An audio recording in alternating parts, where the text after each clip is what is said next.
warahmatullahi wabarakatuh.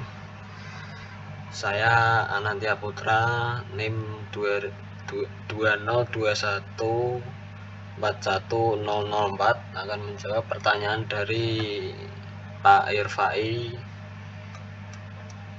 mata kuliah Pendidikan Bahasa Indonesia. 1. Faktor yang menyebabkan kesalahan penulisan ejaan. Faktor yang sering terjadi pada kesalahan ejaan adalah 1. Penguasaan kosakata yang hilang. 2. Kurangnya minat baca. 3. Kesalahan dalam penggunaan bahasa Indonesia dengan benar. Contoh: 1. Kesalahan penggunaan huruf kapital. 2. Kesalahan penggunaan huruf miring. 3. Kesalahan penggunaan tanda baca. Nomor 2.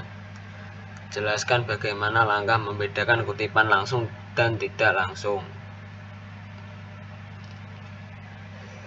Kutipan langsung biasanya digunakan oleh penulis di awal kalimat dan disertakan tahun beserta halamannya. Kutipan tidak langsung nama penulis selalu diletakkan di akhir kalimat dan juga menyertakan nama penulis beserta tahun terbitnya sumber tersebut. Contoh kutipan langsung. 1. Menurut Pati 5, mahasiswa dianjurkan sejak awal untuk menentukan metode seperti penelitian, apa yang akan digunakan pada penelitian skripsi, tesis, dan disertasi.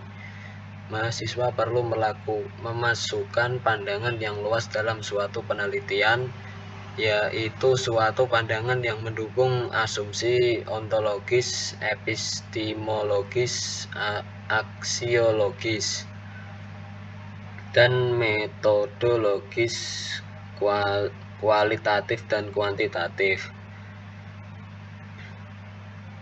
Contoh kutipan tidak langsung. 1. Tombol navigasi adalah sebuah tombol yang digunakan oleh para pembaca blog untuk mendapatkan informasi yang mereka butuhkan dari sebuah blog. Dengan adanya tombol navigasi, pembaca dapat mencari topik yang ingin mereka baca tanpa perlu membuka satu persatu halaman sebuah blog.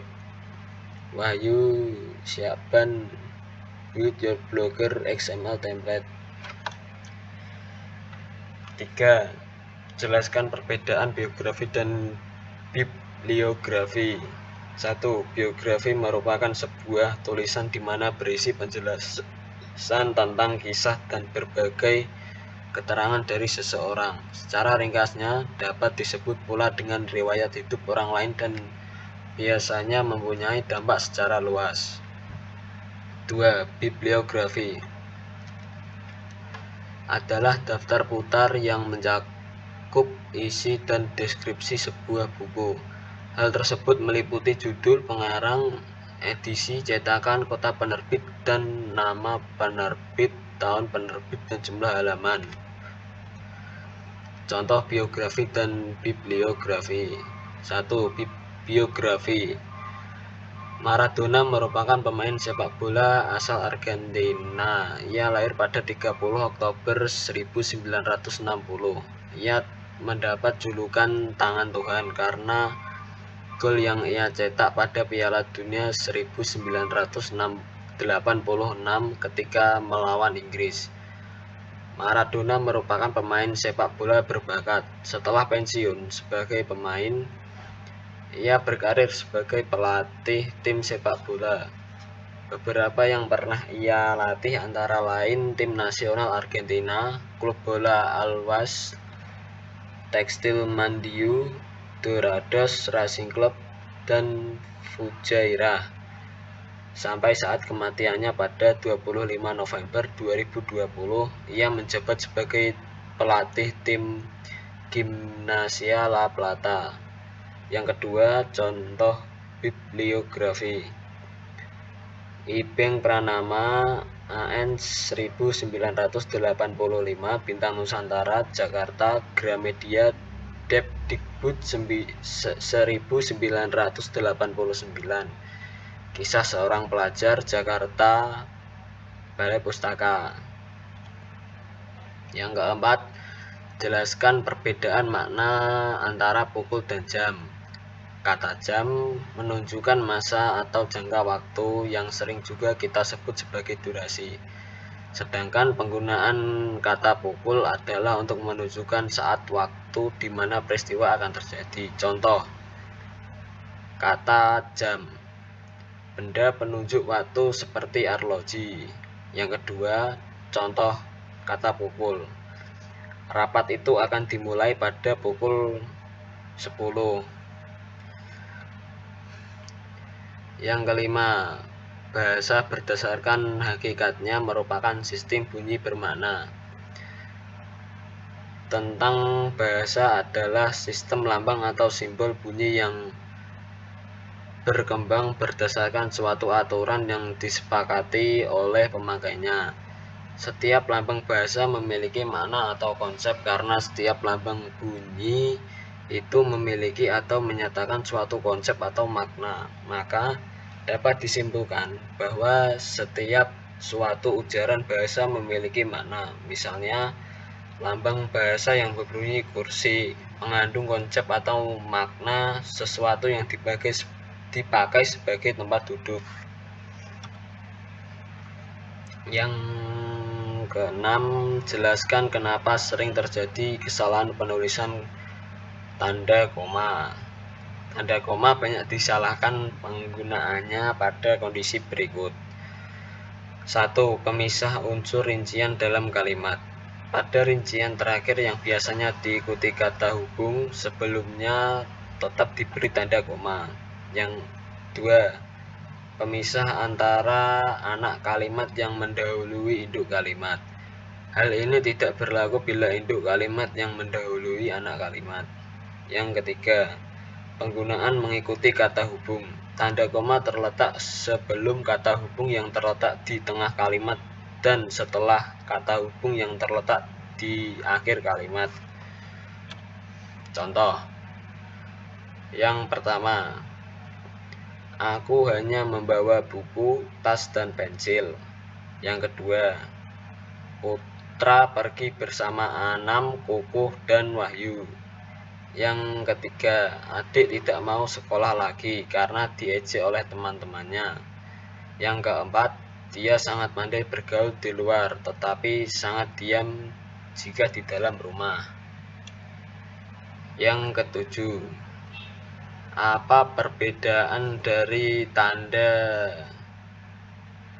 titik 2 dan titik koma? Tanda titik 2 berfungsi sebagai penutup suatu kalimat, yang selanjutnya diikuti oleh perincian dari kalimat tersebut. Tanda titik koma berfungsi sebagai pemisah dari perincian dalam suatu kalimat. Contoh tanda titik 2. Putra berbelanja kebutuhan dapur seperti garam, gula, minyak goreng, dan gas. Contoh tanda titik koma. Anam sedang mengerjakan tugas di kamar, adik sedang menonton TV, ibu sedang memasak di dapur. Yang ke-8, mengapa sering terjadi kesalahan penulisan huruf miring? Kesalahan dalam penulisan huruf miring tidak serta-merta karena kurangnya pemahaman mengenai ejaan dalam bahasa Indonesia.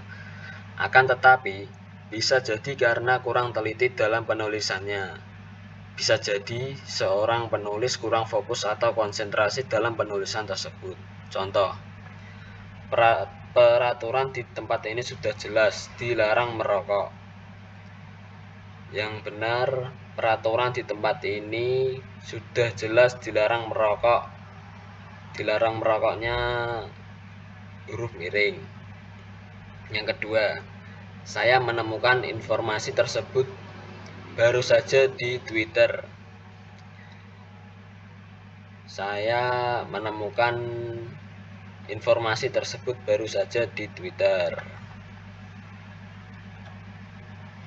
Yang ke-9, jelaskan bentuk kesalahan penulisan konsonan dan vokal pada karya tulis ilmiah. Konsonan adalah huruf. Mari atau lebih jelasnya huruf dalam alfabet selain huruf vokal. A, I, U, E, O. Contoh, hilangnya konsonan H. 1. Karya ilmiah. Yang benar, karya ilmiah. Yang kedua, vokal adalah huruf yang melambangkan vokal dalam bahasa Indonesia terdiri atas 5 huruf A, I, U, E, O. Contoh, hilangnya vokal E. Chongwei pergi ke sekolah. Itu yang salah. Yang benar, Chongwei pergi ke sekolah. Sekian yang bisa saya jawab. Kurang lebihnya mohon maaf. Wassalamualaikum warahmatullahi wabarakatuh.